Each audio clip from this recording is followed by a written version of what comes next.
Of Chattanooga. This is a test to see if everyone can hear clearly enough. Is that better? Sounds like it's on now.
Good morning, and welcome to the Unitarian Universalist Church of Chattanooga. Here you can bring your whole self, your full identity, your questioning mind, and your expansive heart. Unitarian Universalists welcome people of many beliefs, but what unites us is our broad and inclusive outlook, our quest to include the marginalized, and our work for social justice. My name is Pam Johnson. My pronouns are she, her. I'm a Unitarian Universalist minister and a member of this church, and I'm honored to be filling the pulpit today while our regular minister, Reverend Mandy Goheen, has a Sunday off. Our opening words this morning come from a fellow seminarian, the Reverend Monica Jacobson Tennyson, and it's entitled, "The Heart of Our Faith." What is it that calls you here, that calls you onward, that calls you inward, that calls you homeward? What is it that gives you the power to make that change, to ask that question?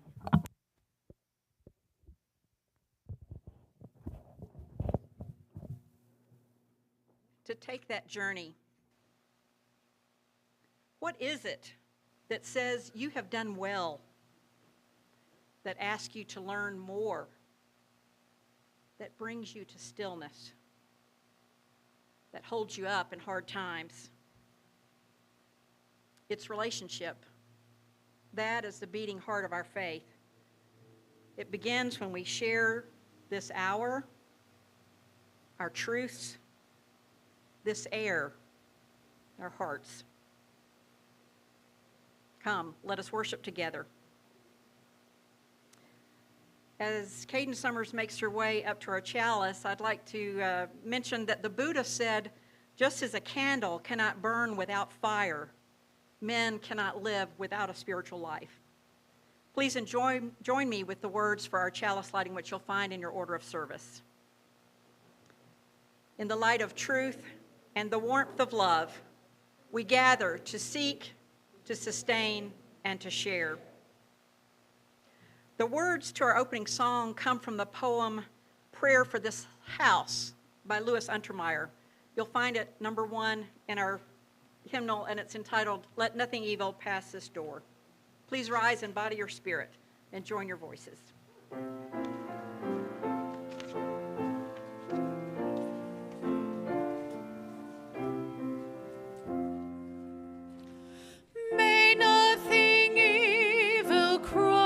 This door, and may ill fortune never pry about these windows. May the roar and rain go by. By faith made strong, the rafters will withstand the battering of the storm. This hearth, though all the world grow chill, will keep you warm. We shall walk softly through these rooms, touching our lips with holy wine, till every casual corner blooms into a shrine. With laughter drown the raucous shout, and though these sheltering walls are thin, may they be strong to keep hate out and hold love in. Please be seated. At this point in the service, we have a time for all ages, but before that, I'd like to invite our interim director of religious education, Amanda Schubert, to say a few words, and after that, Skip Stevens will read our story. Good morning, beloveds. How are you today? With joy and a little bit of a heavy heart that I stand before you today to let you know that today is my actual last day in service with the youth. I have spent 2 years, 2 wonderful, challenging online years with you and with our children, and it has been a joy and a blessing to be a part of this congregation, a part of their lives, and a part of yours. I am eternally grateful for all the wonderful experiences, the support, and the love that you have shown in my journey. You'll hear more later about what's happening in 2 weeks and why I'm leaving from my ordination into the Unitarian Universalist grouping of ministers and moving off into my own pulpit. So I am just absolutely joyful. Thank you, thank you, thank you for the wonderful opportunity that you provided to me to enrich my life with the growing of your children. Thank you so much, and I love you guys.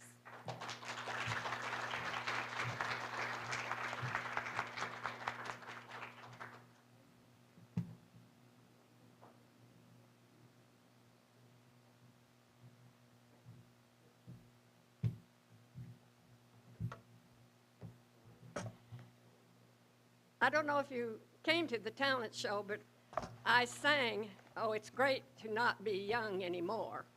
However, I need help going up the steps." So there.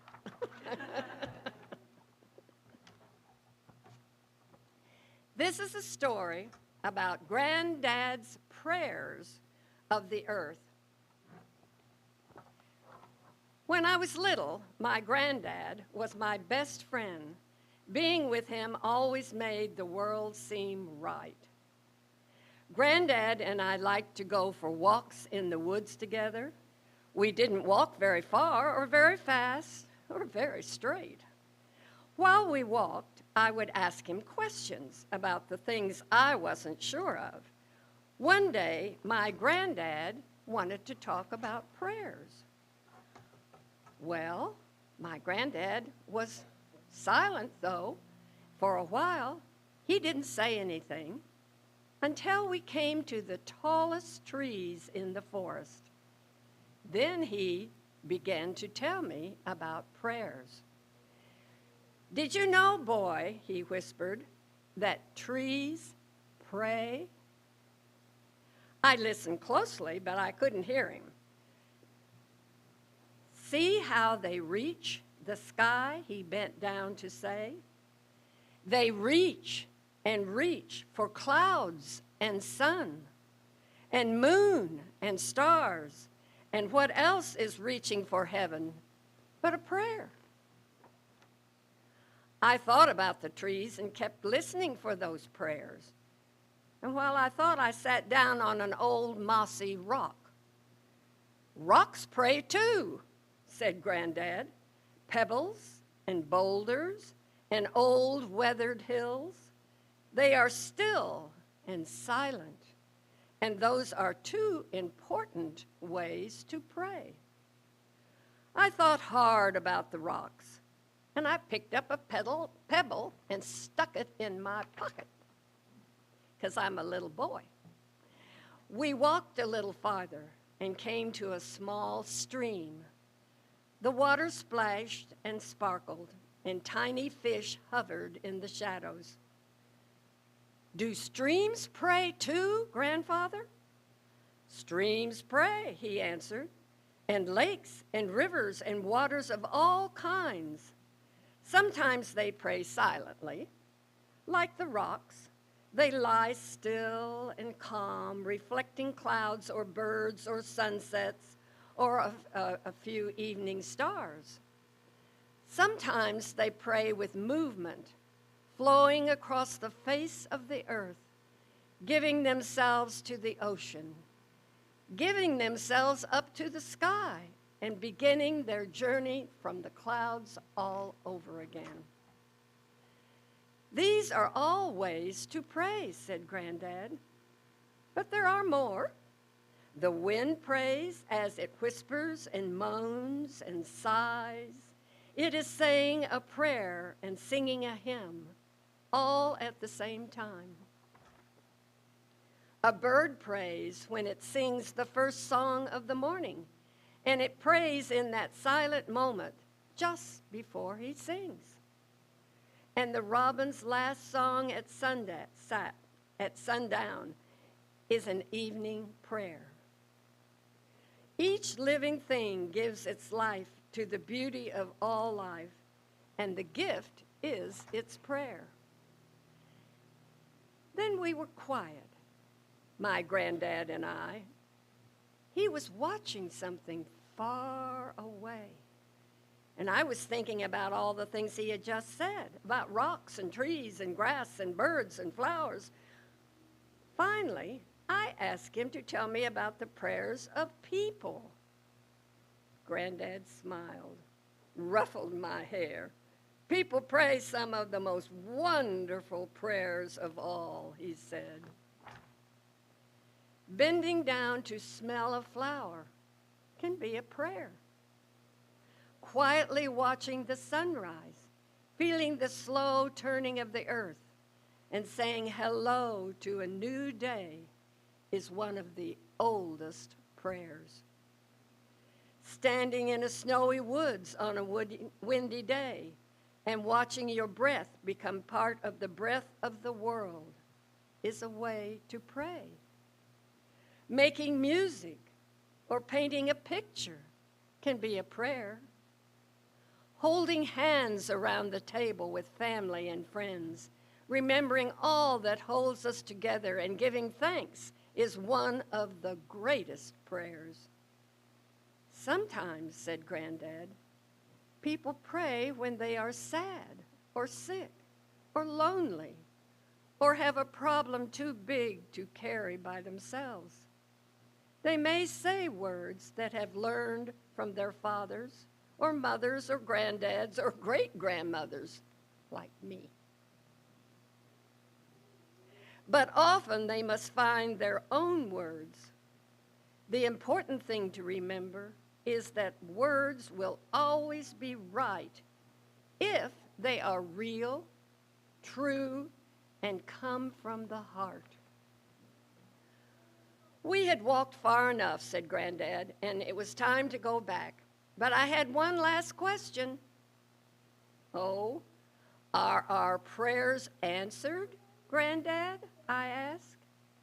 Granddad smiled. Most prayers are really not questions.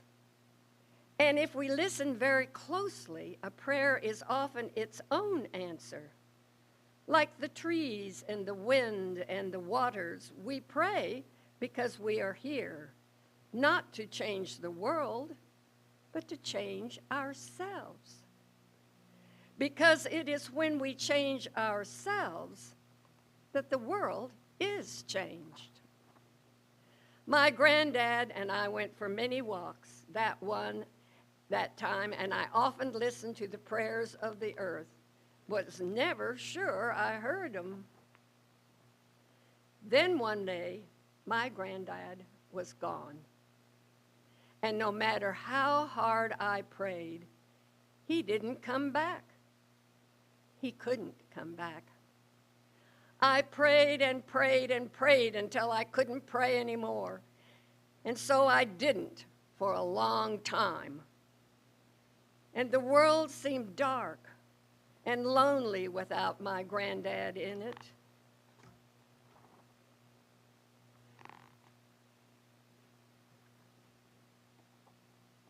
Until one day, I decided to go for a walk. I found a big rock under some tall trees and sat down on it. Overhead, the branches swayed and the breeze whispered in the leaves. I heard a stream flowing nearby and a robin singing from a honeysuckle bush. And I heard something else too, something in the sounds of breeze and birds and water. I heard prayers. The earth was praying, just like my granddad said. So I joined in. Thank you, I prayed, for tall trees and sweet flowers, for still rocks and singing birds, and especially for my granddad. And as I prayed, something changed, and my granddad seemed somehow nearby. And for the first time in a long time, the world seemed just right. The end.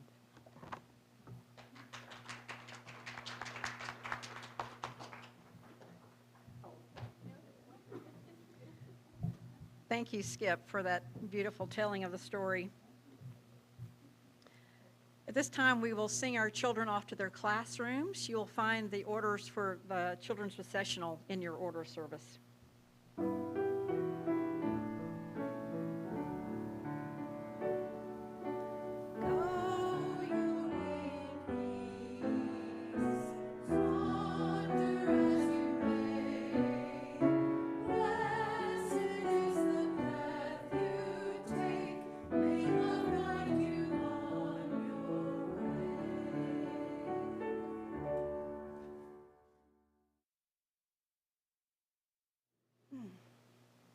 Let us enter a time of meditation and centering.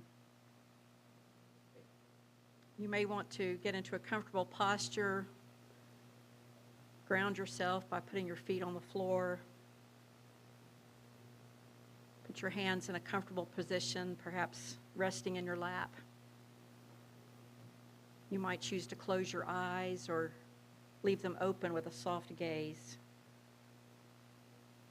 And notice your breath as you inhale and exhale.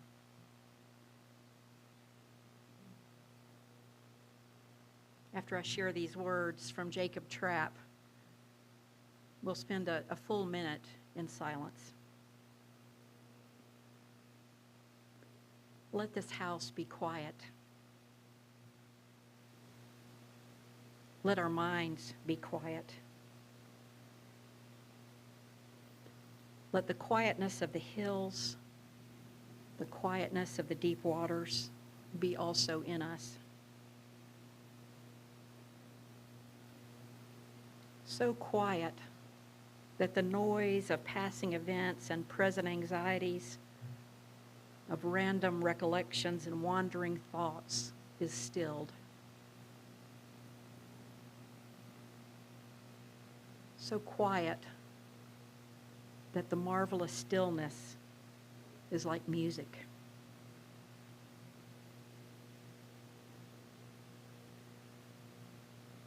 So quiet that we feel the very being which is the life of us all.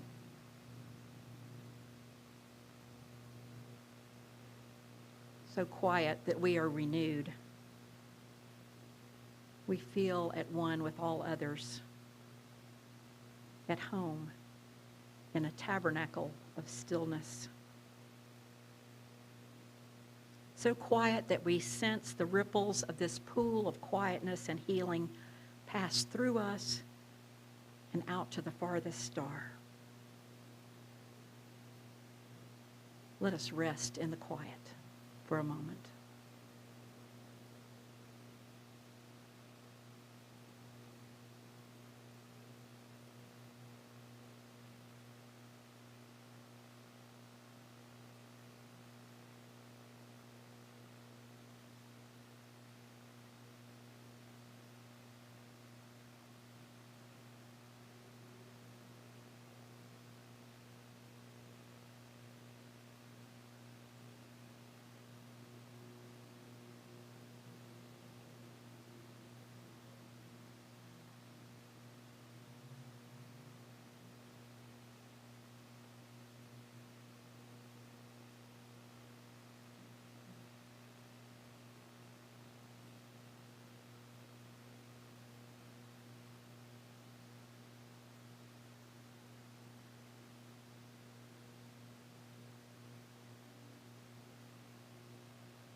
As we return from the silence and the music begins playing, you're invited to come forward and light a candle of joy or of concern.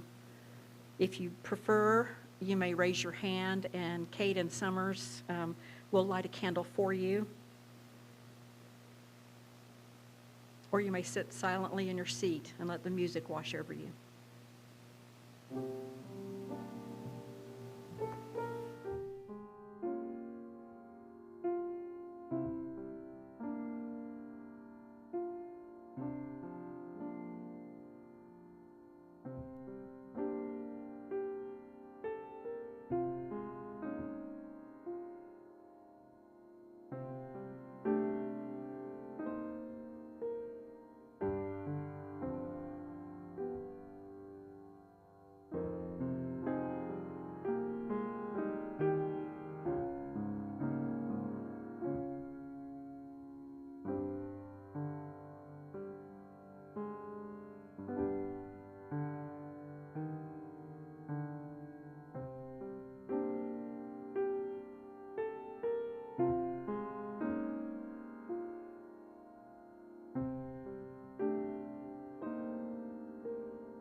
I would like to light a candle for the joys and concerns they hold in their hearts.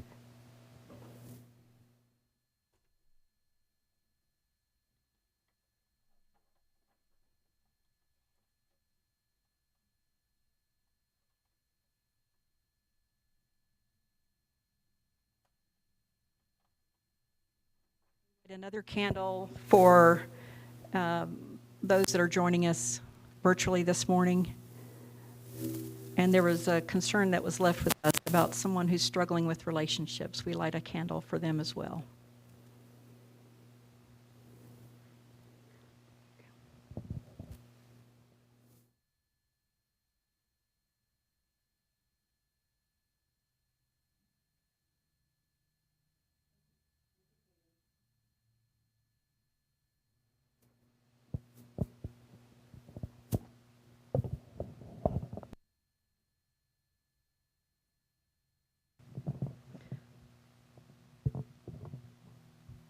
We have some special music by the choir today. The piece, Make Me a Channel of Your Peace, is written as a prayer of St. Francis of Assisi, which is set to music. But I'd like to share with you a quote by St. Augustine, who says, "He who sings prays twice."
Need a moment to get my breath back after holding some of those long notes. Our service theme this month is renewing faith. As Unitarian Universalists, we have many opportunities to renew our faith because ours is a living faith. We make room for skeptics and questioners. In fact, the encouragement to spiritual growth and commitment to a free and responsible search for truth and meaning are embedded in our third and fourth principles. So renewing faith is central to our UU identity. And one way to renew our faith is to regularly engage in spiritual practices. You've heard you are what you eat, right? Well, similarly, you are what you practice. So what are spiritual practices? If we think of spirituality as encompassing our relationships with ourselves, with others, with nature, and with the divine, then a spiritual practice is any activity that helps us nurture those relationships.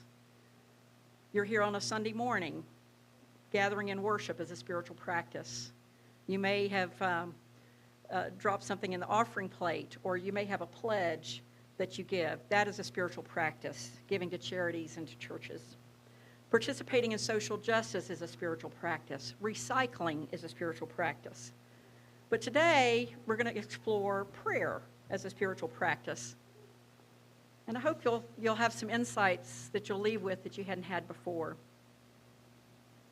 Now, like me, maybe you've heard in UU circles, prayer? UUs don't pray. Besides, who would they pray to? Well, if that's your understanding, I'd like to gently remind you, first of all, that Unitarian Universalism is not a monolithic faith. We can be Unitarian Universalist and Buddhist, UU and Christian, or humanist, Jewish, Muslim, pagan, atheist, agnostics, believers in God, and more.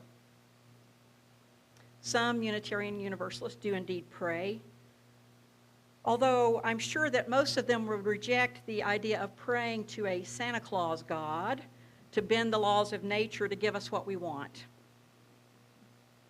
Let me start by saying belief in God is not a requirement for praying and to reap the benefits of prayer as a spiritual practice. One of my seminary professors, the Reverend R. Rod Strauba, who actually taught a course on spiritual practices that I attended, says this: prayer is simply getting in touch with the deepest desires and currents of the heart in quiet, and in as much trust as we can muster, with as much honesty as we can possibly find. That's all. Prayers pray themselves. And he says, as the Apostle Paul writes in his letter to the Romans, we cannot pray as we ought, but the Spirit prays in us in groans too deep for words. I thought of that in the story when the little boy is hearing the sighing of the trees. If you're still wondering how prayer works without God or some definition of ultimate reality, consider praying like writing a letter to a deceased parent. Your parent won't read the letter, but it may be beneficial to you to express your emotions of guilt or forgiveness or anger or gratitude. Legend has it that the atomic physicist Niels Bohr kept a horseshoe hanging above his door, and one of his colleagues asked him about it, and he asked him why, and he said, well, it's for luck. And the colleague said, do you believe in luck? And Bohr reassured him that as a scientist, he did not believe in luck. And the colleague's like, so? And Bohr said, I'm told you don't have to believe in it for it to work.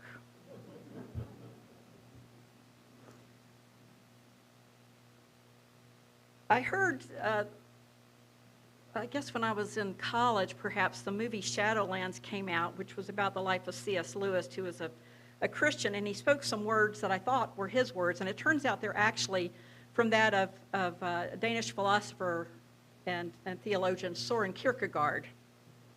And I really, I grew up in the Christian church, and so when I heard that, it really was something for me to grab onto. Yeah, That's what I believe. And here's what he said. The function of prayer is not to influence God, but rather to change the nature of the one who prays. That really resonated with me as a belief in prayer that I could get behind. Another theologian who may have been somewhat of his contemporary, Reinhold Niebuhr, you'll know him from the Serenity Prayer, echoed that sense. He says, prayer does not change things, prayer changes people, and people change things. Niebuhr added, prayer is not hearing voices, prayer is acquiring a voice. Another author, Kathleen Norris, writes, prayer is not asking for what you think you want, but asking to be changed in ways you cannot imagine. And I'd like to share with you an example of just that kind of prayer. It's called the Prayer of an Anonymous Abbess, but it was actually written by Margot Benery Isbert. And there is some language of the Lord in there, but try to look over that so you can get the spirit of the intention. It goes like this. Lord, thou knowest better than myself that I am growing older and will soon be old. Keep me from being too talkative, and especially from the unfortunate habit of thinking I must say something on every subject and at every opportunity. Release me from the idea that I must straighten out other people's affairs. With my immense treasure of experience and wisdom, it seems a pity not to let everyone partake of it. But thou knowest, Lord, that in the end I will need a few friends. Keep me from the endless recital of endless details. Give me wings to get to the point. Grant me patience to listen to the complaints of others. Help me endure them with charity. But seal my lips on my own aches and pains. They increase with the increasing years, and my inclination to recount them is also increasing. I will not ask thee for an improved memory, only for a little more humility and less self-assurance when my own memory doesn't agree with that of others. Teach me the glorious lesson that occasionally I might be wrong. Keep me reasonably gentle. I do not have the ambition to become a saint. It's so hard to live with some of them. But a harsh old person is one of the devil's masterpieces. Make me sympathetic without being sentimental, helpful but not bossy. Let me discover merits where I had not expected them, and talents in people whom I had thought not to possess any. And Lord, give me the grace to tell them so. Amen. Can anyone besides myself benefit from saying a prayer like that from time to time?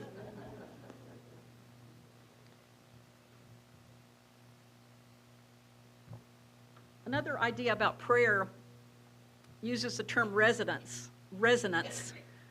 Father Richard Rohr, who's a Catholic that's more on the left, I guess I would say, Rohr tends to have more of a universalist theology than many of his colleagues, and he emphasizes orthopraxy, which is right action, over orthodoxy, right belief. So I think he's would be favored in many of our UU circles.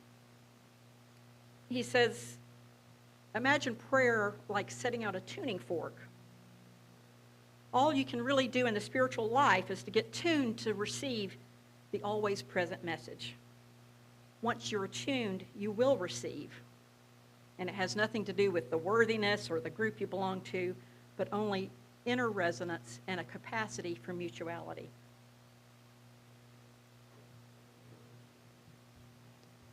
Have any of you seen, it's an older movie now, the movie Evan Almighty? Morgan Freeman plays God. So there's a scene in there where he talks about prayer, and he's talking with the wife of the couple in there. He says, let me ask you something. If someone prays for patience, do you think God gives them patience? Or does he give them the opportunity to be patient? If he prayed for courage, does God give him courage, or does he give him opportunities to be courageous?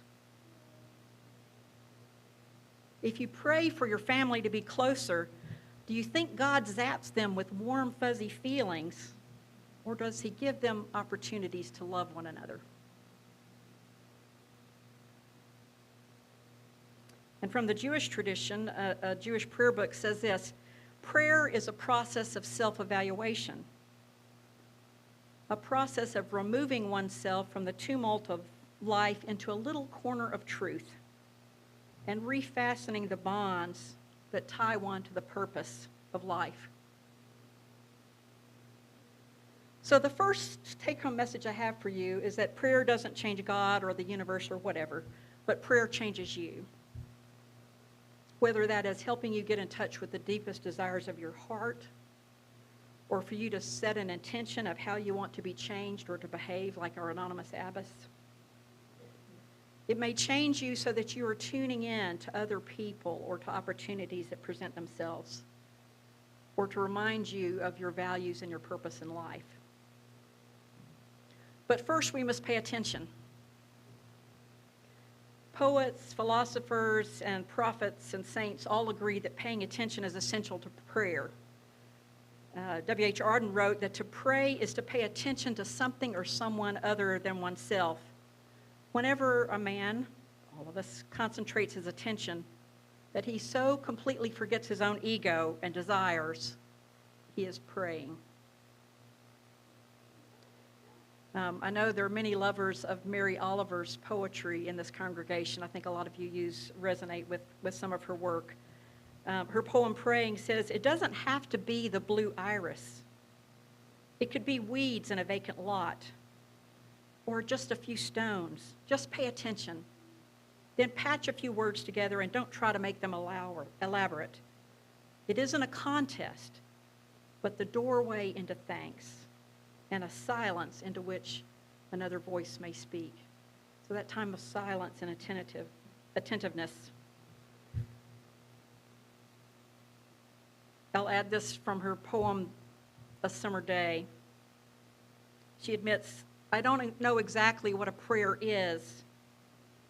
I do know how to pay attention, to fall down into the grass, how to kneel down in the grass, how to be idle and blessed, how to stroll through the fields, which is what I've been doing all day.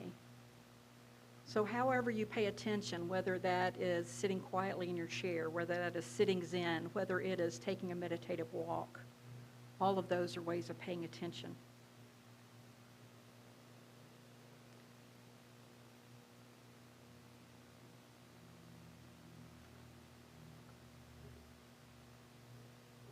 So the second point I would like to leave you with is that prayer is about paying attention. I've mentioned some of the ways: walking a labyrinth, participating in sacred dance, many others. It's setting aside our ego and opening ourselves up to something that is larger or more important than ourselves. So you may have read studies that show that prayer and meditation are beneficial for our health and well-being. That is certainly one benefit of prayer. But I think one of the primary reasons we should pray is to help us be in relationship. Our 7th UU principle, when we read that, we covenant to affirm and promote the interdependent web of all life. But Reverend Forrest Gilmore suggests and says we may make a mistake if we simply look at that as in the ecological sense, but that we can also apply that 7th principle to the spirit of life, to community building. I'd like to share with you a poem by Czeslaw Milosz on prayer that talks about that nature of relationship. You ask me how to pray to someone who is not. All I know is that prayer constructs a velvet bridge, and walking it we are left aloft, as on a springboard above landscapes the color of ripe gold, transformed by the magic stopping of the sun. That velvet bridge leads to the shore of reversal, where everything is just the opposite, and the word is unveils a meaning we hardly envisioned. Notice I say we. there on that other shore, everyone separately feels compassion for others entangled in the flesh and knows that if there is no other shore, we will walk that aerial bridge all the same. I love that idea, the velvet bridge, that connection of ourselves with something else. As a hospice chaplain, I do a lot of listening and a lot of prayer. And in my training, it's kind of amazing that you need to be taught to listen. But in my training, they really emphasized that part of what people really need is not for us to fix them, and I tend to be a fixer. I want to help. I want to make it all better. But it's to listen to them and kind of speak back to them what you have heard. You've heard it said, don't just stand there, do something. Well, they told us, don't just do something, stand there.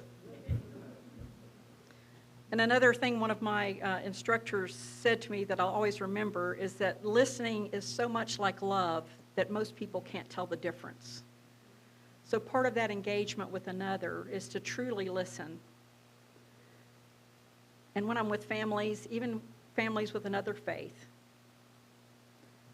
part of my job in prayer, as I construct that prayer, is to listen to what they have spoken, the concerns that they have, the needs that they have, their hopes for a different way, and speak them to their concept of the divine. I'm simply the sort of an intermediary for them. UU humanist Patricia Motley suggests that if we perceive prayer as a process of connecting, we might think of prayer rather than to some higher being as a prayer of blessing that we bestow on others. Patricia came from a Christian tradition, and in that faith, and you may have heard of these forms of prayer: praise, thanksgiving, contrition or confession, and supplication or petition. And she suggests some prayers that we might say, meeting all those types. And to her words, I'd like to add a memory device using your hand. Okay, what does your thumbs up say? Good. So this is our category of praise. What might that sound like? Wow, what a good job you did on that project. I bless you for all the work you do in our community. Our forefinger is about pointing or naming. So this is our finger to remind us of Thanksgiving. I'm going to put this prayer in the future. Dear Senator, thank you for voting to confirm Ketanji Brown Jackson. Or bless you, dear friend. You were there when I needed you. Now, the middle finger, that's the I'm sorry. The contrition. I'm sorry I lost my temper. You didn't deserve that, and I'll try to do better. That could be a prayer of contrition. And the ring finger, it's about asking, the proposal, right? So maybe asking and connecting with others. I heard you weren't feeling well. May I bring dinner to you? That might be a humanist prayer of supplication. And then the little finger is asking for ourselves, like the anonymous abbess might have done. Lord, help me. Whoever, help me. May I be a person of peace. May I be a bridge builder. May I connect with people in the world. But thoughts and prayers are not enough. We know that. We need to balance prayer with action. And one of the primary purposes of prayer is to renew ourselves so that we can live out our faith in the world. We can bring the compassion, the love, the justice to the world that needs it so much. Swiss theologian Karl Barth said, to clasp the hands in prayer is the beginning of an uprising against the disorder of this world. I love that image. And another way that we can embody prayer by our action is illustrated by Frederick Douglass, who's quoted, I prayed for freedom for 20 years, but received no answer until I prayed with my legs. So in closing, I want to share with you an image that meant a lot to me, and I hope you find it also to be a metaphor several years back, I was reading actually in a travel book by Rick Steves and was reading about the whirling dervishes. The dervishes are followers of Mevlana that we often know as Rumi. It's a branch of Sufism. And their spiritual practice is to do this sort of spinning dance. And they have one hand up and one hand down, the right hand up as if to receive the love of God, the left hand to distribute and shower those blessings in the world. They keep one foot symbolically planted on the Quran, and with the other foot, they move around in space. And I thought what a wonderful metaphor that is for Unitarian Universalism, that we have a hand up from what we receive from others, from what we receive from the divine, from nature, from our relationships. We are there to share that love and justice and compassion with other people. But doing so, we stay rooted in our UU values. That's our point of constant as we move about the world. May it be so.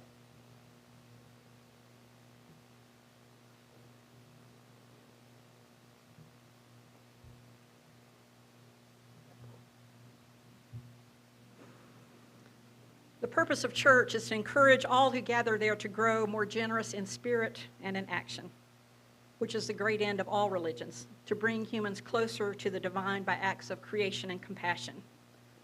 We will now take an offering that allows us to exercise our generosity of spirit, an offering that will be used for the ministries of this church, which is self-supporting. If you are a visitor here, we ask you to let the offering plate pass you by. You're our guest. And at this time, the gifts of the congregation will be very gratefully received.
Please join me in our unison words for dedicating our offering.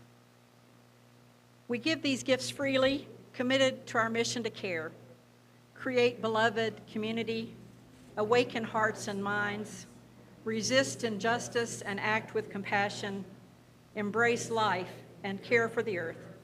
To this work, we dedicate our offerings. Our closing song for today is number 348, Guide My Feet. Please rise in spirit and join your voices.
Search my heart while I run this race. Search my heart while I run this race. Search my heart while I run this race. For I don't want to run this race in vain. Please be seated. Jen, may I ask you to extinguish our chalice? Or Caden, you're back. Okay, sorry. That's all right. No, you don't need it. Please join me in our unison words for extinguishing our chalice. We extinguish this flame, but keep the light of truth, the warmth of community, and the fire of commitment. These we carry in our hearts and share with all the world.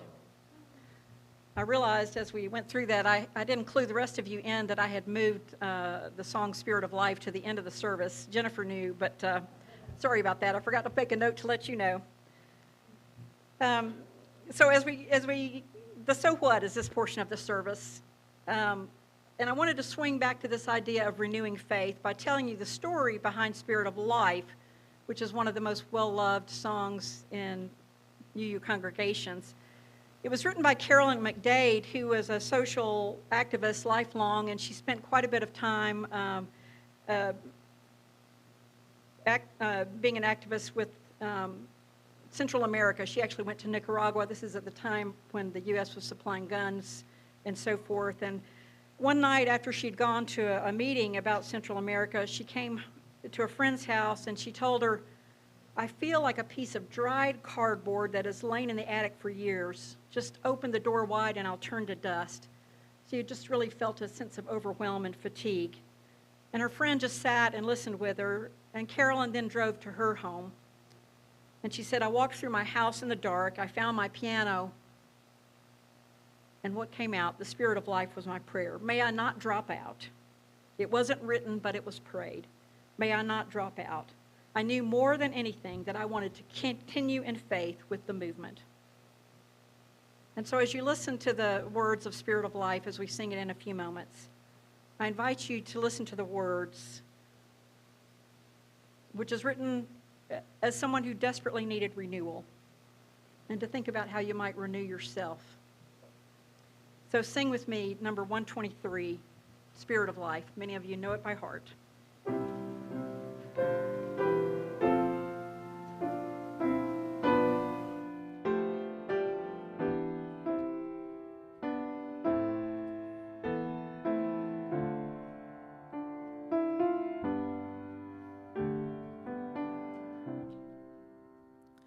Spirit of life, come unto me.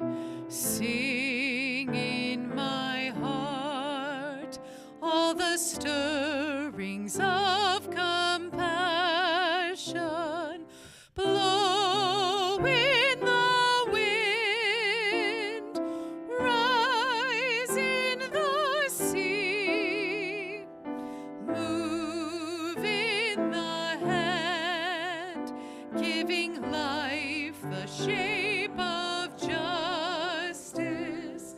Roots hold me close, wings set me free. Spirit of life, come to me, come to me. Have a seat. We have a few announcements. Are there any announcements from the floor? I have one that was given to me prior to the service. I'm not seeing any. As you heard earlier, Amanda Schuber is coming. Her time today is the last time that she'll be in service to our youth, but it won't be your last time to see her. She will be ordained at this church on Sunday, April the 10th. This will occur at 2 p.m. after the service. and will be followed by light refreshments. If you would like to help provide those refreshments or to help set up or clean up, please speak with Dady Springer. Dady's in the red sweater over here. So we invite everyone to come and witness this next step in Amanda's life and to wish her well. She told us at choir practice this morning she may know what congregation she'll be a part of by then. She's not sure. But it'll be a time to celebrate with her and her family and friends and those other ministers and those that are closest to her. So that's Sunday, April the 10th at 2 o'clock in the afternoon. I also have an announcement about next Sunday evening. Beloved Cafe will be held, and it will be a restorative listening circle to share our sorrows and concerns around Russia's invasion of Ukraine. The time we'll gather in a circle and pass a talking stick and go around the circle as many times as needed for everyone to share all that they need to say. That service again will be next Sunday, April the 3rd at 6 o'clock p.m. and it will be held in the sanctuary. I believe that is it.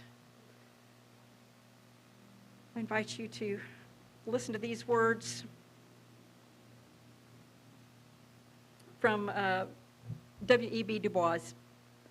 The prayer of our souls is a petition for persistence, not for the one good deed or single thought, but deed on deed and thought on thought, until day calling unto day shall make a life worth living. Blessed be. Go in peace.